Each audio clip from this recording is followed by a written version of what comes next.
Welcome back to the Daily Dope Show. I am your commentator, Brandon Strong here. And yes, bear with me as I'm doing something totally new, using some new software. So I'm not going to have to do some post-production things that I usually do. So my guess is the volume's not going to be loud enough and everybody's going to complain about it. So we're just going to do this quick video. You don't even got to watch the whole thing if the volume's annoying or something or whatever. I mean, I was going to make the video anyway. So let's just get on with that, and then I'm going to get the feedback later. You can just let me know in the comments if this was too low or what's going on. I looked at the levels, and it's funny because they don't look super low, but they have this feel to. They don't look super high either, but they have a feel to them where they're louder than the level looks on the computer, on the in the wave meter. Anyway, we're gonna just hope for the best, and this is the first video since I started doing this new way, so it can only get better from here, I guess. So these states, it looks like, are probably going to vote on marijuana in 2018. What does that mean? That means they have ballot initiatives that will go before voters, like last year where there was 8 of them that got approved out of the 9 ballot initiatives that went before voters. And the one that missed was, of course, Arizona. And we blame a lot of things on that. People, every day you hear somebody else getting the blame for that. Like Sheldon Adelson had something to do with some funding for some groups that helped put out the commercials. There was religious groups that had commercial money involved. Discount Tire. And of course, Incest Therapeutics. Don't forget them. $500,000 from them. So next year, voters in a number of additional states are likely to see cannabis questions when they go to the polling places. Here's an in-depth look at those states that have the best chance of qualifying for marijuana initiatives, followed by some brief info on a few that seem like longer shots. And he says that additional states that don't allow voter initiatives or referenda could see legalization or medical cannabis measures approved by legislators. A future post will examine those opportunities. And I will kind of keep up with them, maybe. I know there's a lot of things going on the East Coast, so we'll talk about that when it happens. The Marijuana Regulation and Taxation of Marijuana Act, Michigan, would allow adults over 21 to possess, grow, and use small amounts of marijuana legally. Specifically, they could grow up to 12 total marijuana plants in a single residence, possess 2.5 ounces outside their homes, and store 10 ounces at home in addition to what they grow legally. State regulators would grant business licenses for cultivators, processors, testing facilities, secure transporters, retail stores, and micro businesses, and i.e. small businesses cultivating a low number of plants from which they could sell product directly to consumers. Municipalities would be empowered to regulate or ban cannabis businesses. Retail sales would be subject to a 10% excise tax in addition to the state's regular 6% sales tax. Revenue would cover the costs of regulation and additionally fund schools, roads, and local governments. And FDA-approved research on medical marijuana's role in helping military veterans struggling with PTSD and other conditions.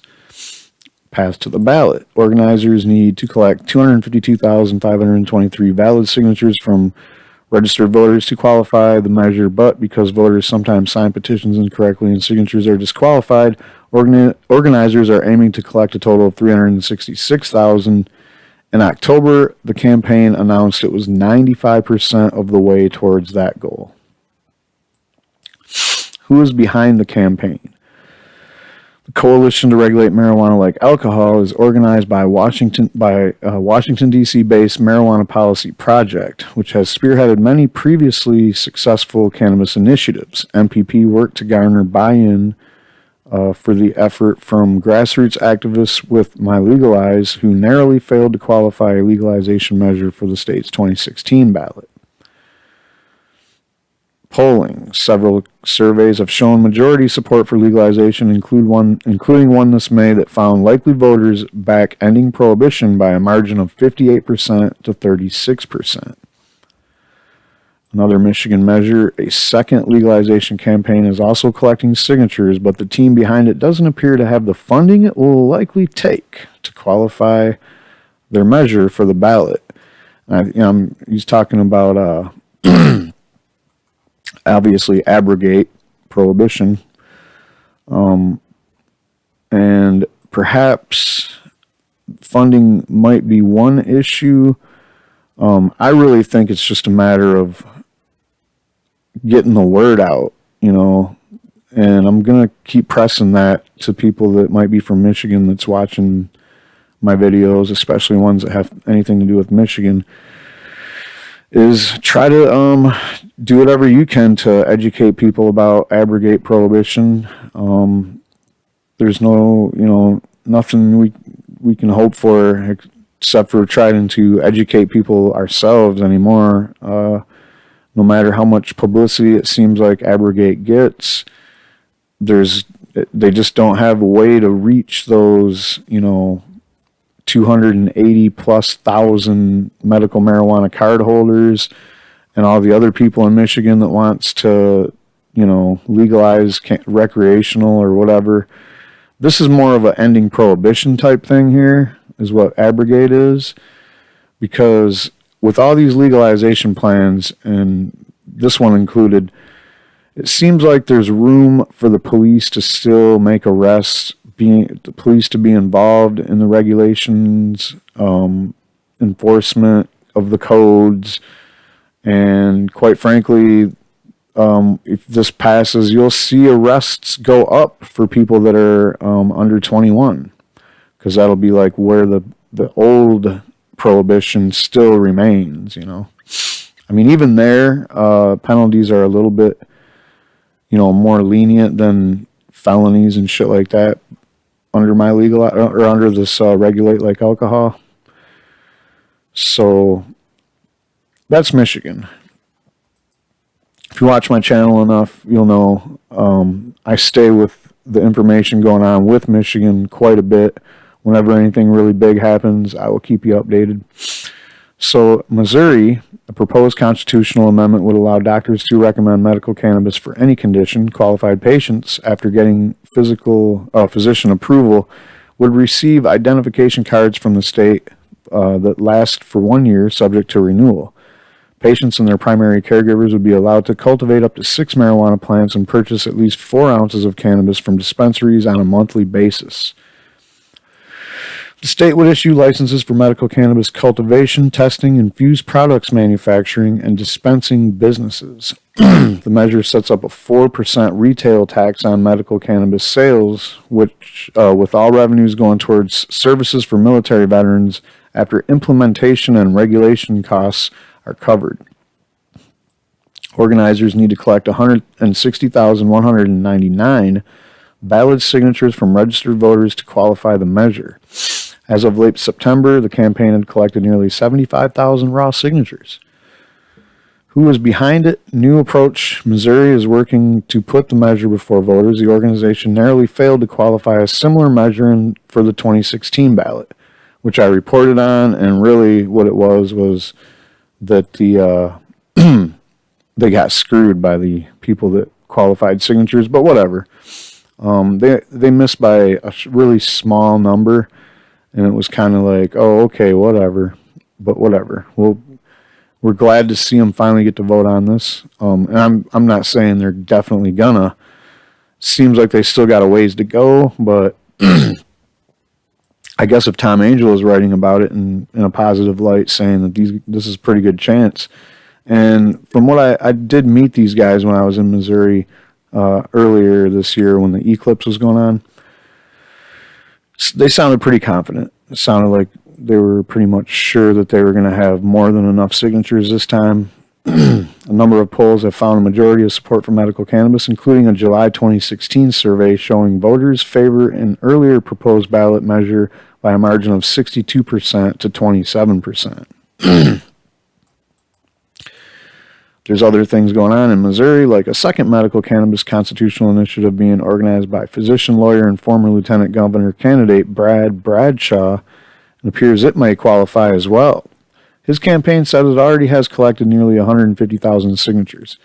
Now, I think I remember I talked to the guy from this other campaign, and he said that this former lieutenant governor guy's plan didn't allow the growing of 6 plants or whatever it said you could do up here.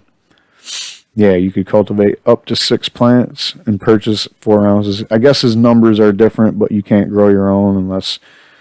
It might be like you can grow your own if you live far enough away from a dispensary, but I'm not sure if that's true. Third measure, a statutory one involving former House Speaker Steve Tilley, is also in play. And there are a number of other competing marijuana initiatives seeking ballot access, including several that would legalize recreational marijuana in addition to medical cannabis, but there is no indication that these measures have enough funding to qualify. And again, one of those is basically an ending prohibition type thing that would be written into the Farm Bill to just allow people to grow any kind of weed without restriction. So good luck with that. Oklahoma.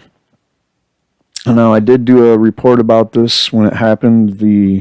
What happened here was last year they also had enough signatures to get on the ballot, and it was going to be on the ballot, but at the time their attorney general was Scott Pruitt, and he didn't want it on the ballot. So all he had to do is like this little weird thing where he changes the title of the proposed language, and because of that, it had to go through an approval process, and because it did that, it wouldn't have made it back to, the people that put it on the actual ballot on time to be on the actual ballot. So the people that did this petition drive, Oklahomans for Health, basically took it to the Supreme Court, and they ruled in favor of them and against Scott Pruitt's decision. So now they're going to be able to vote on that in 2018, which kind of sucks. I wish they would have made it so they could get a special election this year, but whatever. Qualified patients after getting physician approval would receive identification cards from the state and would be allowed to possess 3 ounces of marijuana on their person and 8 ounces at home. They could also cultivate 6 mature plants and 6 seedlings, as they would be allowed to possess 1 ounce of cannabis concentrates and 72 ounces of marijuana edibles. What? They're counting like all of the stuff, and that's a weird way to measure edibles, like measuring the food container that it's in, like for example the cookie or whatever, because you can make like really tiny things that have a lot of cannabis in it that don't weigh much. 72 ounces could be a ton. Homebound patients could designate a caregiver who could purchase, grow, possess the marijuana for them, grow or possess. People who are caught with 1.5 ounces or less of cannabis who don't have a medical marijuana card, but can state a medical condition which would be met with a misdemeanor offense punishable by no more than a $400 fine. So you're using a medical defense, but you're still getting slammed with a misdemeanor and money? Why do these people still want to make so much trouble for people to use medical marijuana, man? I wonder. The state would issue licenses for medical cannabis cultivation, processing, transportation, and dispensing businesses. There's that transportation again. A 7% retail tax on medical cannabis sales would be levied. After covering implementation and regulation costs, additional revenue would fund education and drug and alcohol rehabilitation programs. Why is it marijuana's responsibility to fund drug and alcohol rehab programs? Why should we? What does that have to anything to do with cannabis? I seen a thing on Twitter. Tom Angel actually again, he kind of broke it out. It was like a chart that showed the admission rates for people with for marijuana addiction. After legalization, the numbers go because you can't justify giving somebody rehab for marijuana. Really, it's a forced thing, and they do it to pad numbers and make statistics out of it. Oh, look, marijuana is the number one thing that somebody that's 16 years old is addicted to. When they go to rehab, and everybody's scratching their head like, who the fuck's going to rehab for marijuana? Anyway, back to this. So, path to ballot. This measure has already qualified. There is a chance it could have appeared before voters in 2016. But despite the title thing with Scott Pruitt, yep, I already mentioned all that. Actually, I didn't think this was on here for some reason. I read through here kind of quick, and I was skimming, I'll admit. But, yeah, the reason I told you about all that shit in the beginning is because I didn't see it in here the first time. Oklahoma's for Health qualified the measure and is running the campaign to pass it. 2013 poll, way back in the day, found that 71% of the state's likely voters supported medical cannabis. And another slightly Utah? The Utah Medical Cannabis Act would allow doctors to recommend medical marijuana to patients with cancer, HIV/AIDS, multiple sclerosis, PTSD, chronic pain, and other specifically enumerated conditions. Qualified patients, after getting physician approval, would be issued state ID cards and be allowed to purchase 2 ounces of cannabis or products containing 10 grams of cannabidiol or tetrahydrocannabinol from a dispensary during any 14-day period. So 2 ounces, that's about an ounce a week. I guess that's okay if you don't really need any more than that. 10 grams for 2 weeks, though, on the concentrates. I don't know. Anyway, patients who do not live within 100 miles of a dispensary would be allowed to grow 6 plants. Well, so if you live 300 miles from the dispensary and your 6 plants are not going to make, you're not going to make it with 6 plants, man. You're going to be still driving to the dispensary. And what about everybody in that radius? 100 miles.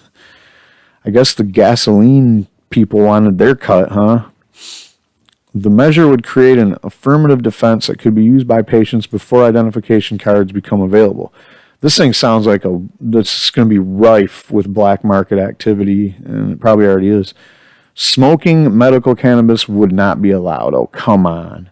Whenever I hear that, I see people that really aren't serious about their medical marijuana program actually working. And if you're one of those companies that make medical marijuana products that don't, everything except for smoking it type shit, I don't know how you make money. But if most of it's just robbing people, patients could designate caregivers who would help grow, obtain, and administer cannabis. And why I say that is because the people that need stuff that isn't smokable, chronic pain, number one reason people get marijuana. All right. And smoking it's one of the number one ways to regulate chronic pain. All these other medical marijuana products are way too expensive to just use chronically because you have chronic pain. That's just one example. I could go all day with examples as to why you should allow smoking medical marijuana. All right. And there's no science. Again, I beg you to give me some real studies. There's no science to prove that smoking marijuana is bad for you. In fact, I think it's good for you. I think I've seen studies that say that. Municipalities would be allowed to regulate but not ban marijuana businesses. Thank you. Medical cannabis would be exempt from sales tax. Thank you. As far as these other things go, we had this one up here in Missouri and Oklahoma, both of which are taxing the marijuana sales. Not just through the chain of supplying, the manufacturer and distribution chain, but also the end user is going to get to pay a little taxes. Organizers need to collect 113,143 valid signatures from registered voters to qualify the measure. As of October, they had turned in roughly 20,000 signatures. The Utah Patients Coalition is the driving force behind this measure and is primarily funded by the Marijuana Policy Project. Obviously, they had to do some serious compromising with the Marijuana Policy Project, but this no smoking thing is one that I'm just a stickler on that. I would not have let this go through with that on it. And you can yell at me all you want about that. Usually when they say no smoking, they also are talking about like no real high THC products in general, even though they did mention THC as being one of the things that you could have 10 grams of every 2 weeks or whatever. I mean, who's going to limit how much cannabidiol someone buys? It's completely fucking harmless. It don't get you high. You can't sell it on the streets unless you're selling it to really sick fucking people. I mean, what in the hell is the point of limiting that? Numerous polls have shown a strong majority support for medical cannabis. An October Salt Lake Tribune survey found that 75% of the state's registered voters back medical marijuana. These are right-wing states, guys. Utah, Oklahoma, Missouri. These are far right-wing states with 62 or better support for medical marijuana. 72, 75.